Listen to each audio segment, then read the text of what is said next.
वळत पुढच्या बातमीकडे। वाराणसी लोकसभेतनं मोदी सलग तिसऱ्यांदा निवडून आले असं नवनाथ बन यांनी म्हटलंय। संजय राऊत आणि राहुल गांधींची झोप उडाली आहे। राऊतांनी केलेल्या आरोपांनंतर भाजपचे प्रवक्ते नवनाथ बन यांनी ही टीका केली आहे। तर हायड्रोजन बॉम्ब टाकला जाईल तेव्हा वाराणसीसह देशात हादरे बसतील असं वक्तव्य राऊतांनी केलं होतं। भारतीय जनता पक्ष हा कोडगा पक्ष आहे, कारण त्यांचं संपूर्ण राजकारण हे अशा प्रकारचे घोटाळे, चोऱ्या माऱ्या ह्यांच्यावरच टिकून आहे।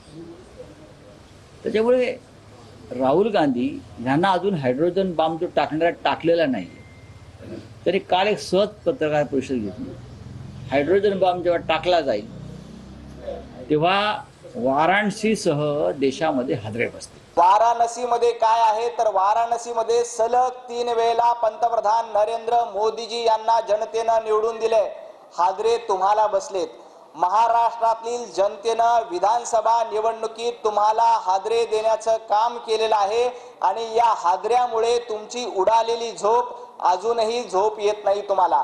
ज्या पद्धतीनं महाराष्ट्रातल्या जनतेनं मतरूपी हायड्रोजन बॉम्ब तुमच्यावर टाकला आणि संजय राऊत तुमची झोप उडाली, राहुल गांधींची झोप उडाली, त्यामुळे तुम्ही अशा पद्धतीची वायफळ बडबड करता।